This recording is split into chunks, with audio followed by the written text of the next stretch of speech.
নমস্কার বন্ধুরা, আমি প্রবীর কুন্ডু এবং চ্যানেলে তোমাদের সকলকে স্বাগত। বাজিগর এবং ডর পরপর দুটো বছর দুটো দুরন্ত হিট দেওয়ার পর 1994 সালে শাহরুখ যে সিনেমাটি নিয়ে আসে তার নাম কভি হ্যাঁ কভি না। বিভিন্ন ইন্টারভিউতে শাহরুখ বলেছে যে এই সিনেমাটি তার খুব মনের বা হৃদয়ের কাছের একটি সিনেমা এবং আমারও শাহরুখের সেরা 5টি সিনেমার নাম বললে আমি এই সিনেমাটাকে অবশ্যই সেই লিস্টে রাখি। এই সিনেমাটিও আমার খুব খুব ভালো লাগে এবং এই ক্যারেক্টারটার সঙ্গে অনেক বেশি একাত্ম অনুভব করি।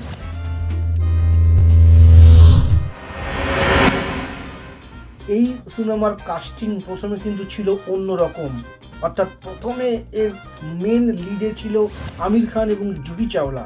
শাহরুখ খান ছিল সেকেন্ড লিডে, যেই চরিত্রটা পরে দীপক তিজোরি করেছিল। কিন্তু আমির খানের সঙ্গে কোনো রকম ক্লাশ তৈরি হয়, কিছু ডিফারেন্স তৈরি হয়, যার ফলে আমির খান এই সিনেমা ছেড়ে বেরিয়ে যায় এবং তারপর দীপক তিজোরিকে কাস্ট করা হয় আমির খানের জায়গায়। শাহরুখ খান কিন্তু সেকেন্ড লিডেই ছিল, কিন্তু তারপর কিছু একটা হয়, যত সিনেমা কন্টিনিউ হতে থাকে ধীরে ধীরে রোল রিভার্স হয়ে যায়, অর্থাৎ দীপক তিজোরিকে সেকেন্ড লিডে নিয়ে আসা হয় এবং শাহরুখ খানকে তার মেন হিরোতে নিয়ে যাওয়া হয়। হতে পারে এটা হয়তো যে শাহরুখ খান তার অ্যাক্টিংয়ের প্রভাব দিয়ে ডিরেক্টরকে প্রভাবিত করেছিলেন, বা এরকমও হতে পারে যে আগের দুটো সিনেমা এতটাই সাকসেস পেয়ে গিয়েছিল যে ডিরেক্টর প্রডিউসাররা মনে করেছিল যে একে লিডে নিয়ে কাজ করলে আমাদের সিনেমা বেশি হিট হবে।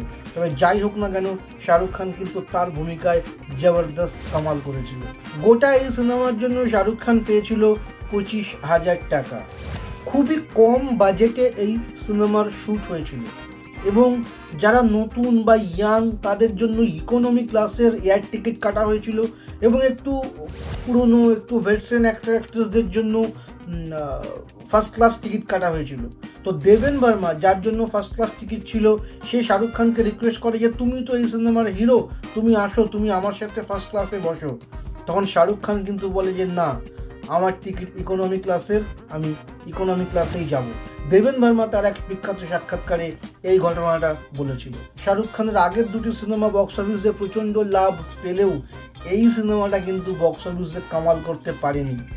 এই সিনেমা কস্টিং যা ছিল সেটা রিকভার করতে সময় লেগেছিল 12 বছর।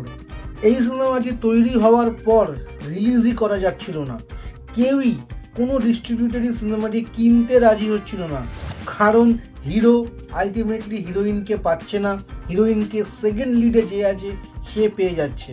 ফলে এরকম একটা এন্ডিংয়ে অভ্যস্ত ছিল না সেই সময়কার দর্শক, এমনটাই মনে করা হচ্ছিল। যদিও শাহরুখ খানের আগের দুটো সিনেমা বাজিগর এবং ডর প্রচণ্ড হিট হয়েছিল, তা সত্ত্বেও কোনো ডিস্ট্রিবিউটার এই সিনেমাটি কিনতে এবং রিলিজ করতে রাজি হচ্ছিল না। অতঃপর শাহরুখ খান এগিয়ে আসে এবং সে বিভিন্ন ডিস্ট্রিবিউটারদের কাছে যায়। তো আলটিমেটলি ভেনাস এই সিনেমাটি কেনে এবং তারপরই মুম্বাইয়ে এই সিনেমাটি রিলিজ হয়। তবে শাহরুখ খান যতই বলুক না কেন, এই সিনেমাটি কিন্তু তার বাজেট রিকভার করতে পারেনি। 12 বছর লেগেছিল এই সিনেমার তার কস্টিং রিকভার করতে। এই সিনেমার সেকেন্ড লিড দীপক তিজোরি এক সাক্ষাৎকারে বলছে যে আমি আর শাহরুখ দুজনে মিলে একটি শর্ট দিচ্ছিলাম, ডিরেক্টর কুন্দন শাহ সেই শর্টটি দেখছিল। তো ফার্স্ট টেক হওয়ার পর আমি কুন্দনজিকে জিজ্ঞেস করি যে আমার শর্টটা কেমন হলো।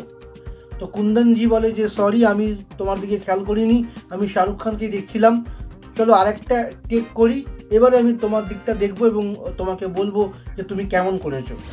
তো দ্বিতীয় টেক যখন হলো, তারপর দীপক তিজোরি জিজ্ঞেস করলো যে স্যার আমার অ্যাক্টিংটা কেমন হলো, ঠিকঠাক হলো? তো কুন্দন শাহ বলে সরি, এবারেও আমি তোমার দিকে খেয়াল করিনি, আমার চোখ বারবার শাহরুখের দিকেই চলে যাচ্ছে। তো শাহরুখের অ্যাক্টিং কারিশমা এরকমই ছিল।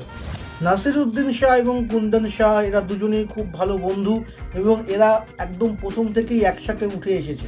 ফলে কুন্দন শাহ যখন নাসিরুদ্দিন শাহকে বলে যে এই সিনেমাতে একটি গুরুত্বপূর্ণ ছোট রোল রয়েছে, আপনি যে সেটা করবেন, কিন্তু আপনাকে দেওয়ার মতো ফিজ আমার কাছে নেই, তো নাসিরুদ্দিন শাহ কিন্তু ফ্রিতে এই সিনেমাতে অভিনয় করেছিল। যদি তোমাদের ভিডিওটি ভালো লেগেছে, ইনফরমেশনগুলো ভালো লেগেছে, তাহলে লাইক করো। এই রকম ভিডিও আরও দেখতে হলে চ্যানেলটাকে অবশ্যই সাবস্ক্রাইব করো।